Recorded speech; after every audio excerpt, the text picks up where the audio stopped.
नमस्कार दोस्तों, मैं आपका साथी राजेश आत्रे आज फिर आपके सामने उपस्थित हूं। जैसा कि मैंने अपनी पिछली वीडियो में भी कहा था कि इस बार मैं कुछ पेरेंटिंग की बातें करूंगा, परवरिश की बातें। वास्तव में देखा जाए तो परवरिश एक बहुत साधारण सा शब्द है। अधिकतर लोग यही कहेंगे कि इसमें कौन सा रॉकेट साइंस है भाई।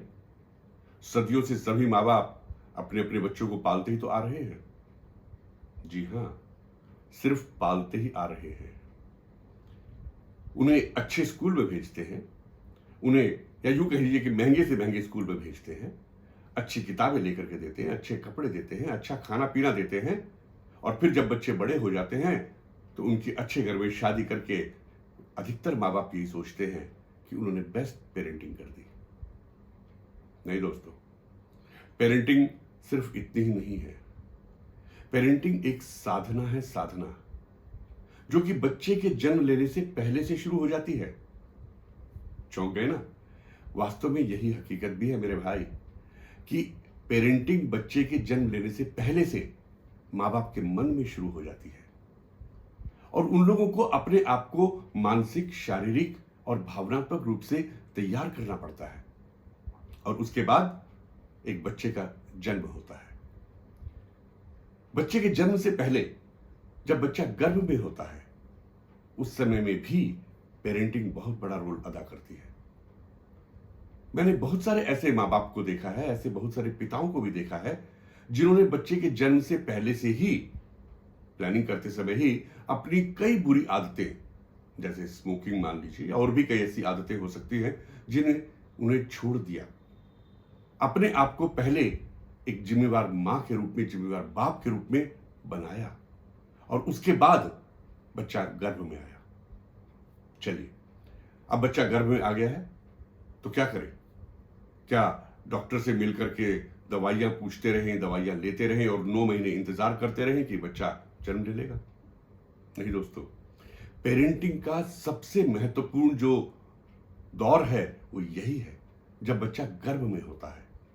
उस समय में माँ बाप को, खासतौर पर माँ को, बहुत बातों का ध्यान रखना पड़ता है। उस समय में माँ क्या खाती है, क्या पीती है, क्या सुनती है, क्या पढ़ती है, क्या बोलती है, किस तरह के माहौल में रहती है, पति के साथ यानी बच्चे के पिता के साथ उसकी कितनी अंडरस्टैंडिंग है, कितना प्यार है, घर का माहौल कैसा है, इन सब बातों का उस गर्भ में पल रहे बच्चे के ऊपर सीधा असर पड़ता है। यहां पर मैं आपको कुछ डाटा देना चाहूंगा, कुछ फैक्ट्स जो मैंने देखे हैं कि जब बच्चा मां के गर्भ में होता है तो 14वें से 15वें हफ्ते में वो मां द्वारा जो भोजन किया जा रहा है उसे महसूस करने लगता है।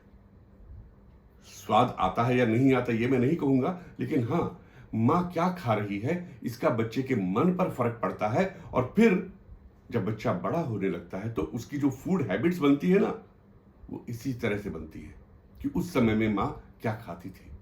ये 14वें और 15वें हफ्ते की बात कर रहा हूं मैं, जब बच्चे के अंदर इस तरह का विकास होना शुरू होता है। और 16वें हफ्ते तक आते आते बच्चा खुद अपने शरीर को भी छूने लगता है, महसूस करने लगता है। और यहीं पर 18वें हफ्ते की बात अगर की जाए तो उस समय में मां कोई भी खांसी करती है या हिचकी लेती है या डकार आती है, इस तरह की जो मां के अंदर की जो आवाजें हैं उनको भी बच्चा महसूस करता है। 18वें हफ्ते तक आते आते जी हाँ, उसका मानसिक विकास शुरू हो जाता है। और यदि और थोड़ा सा आगे बढ़े तो 24वें हफ्ते तक, जी हाँ, 24वें हफ्ते तक पहुंचते पहुंचते बच्चा हर तरह की आवाज को महसूस करने लगता है, समझने लगता है, मां की और पिता की आवाज में फर्क देखने लगता है।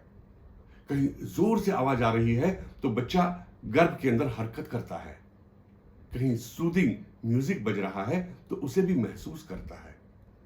कोई भी लाउड म्यूजिक के कारण या हो सकता है किसी और संदर्भ में भी बच्चा रिएक्शन देता है अंदर।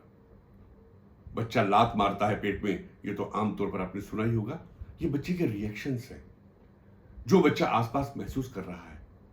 कितना गंभीर दौर है वो।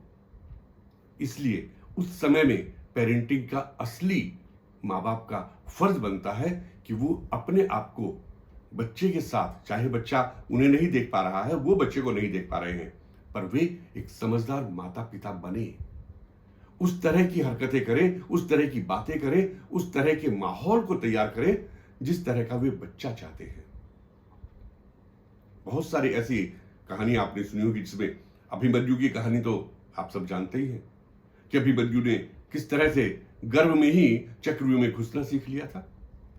दोस्तों, अब तो साइंस ने भी इस बात को प्रूव कर दिया है कि 9 महीने के दौरान बच्चे के विकास के लिए, बच्चे के मानसिक विकास के लिए माँ बाप का पूरी तरह से जिम्मेवार होना बहुत जरूरी है। और फिर उन 9 महीने के बाद बच्चे का जन्म होता है और यहां से शुरू होता है पेरेंटिंग का तीसरा और सबसे महत्वपूर्ण दौर। हाल फिलहाल मैं सिर्फ 2 ही दौर की बात करूंगा, एक तब जब बच्चे ने जन्म नहीं लिया है और एक जब बच्चा गर्भ में है।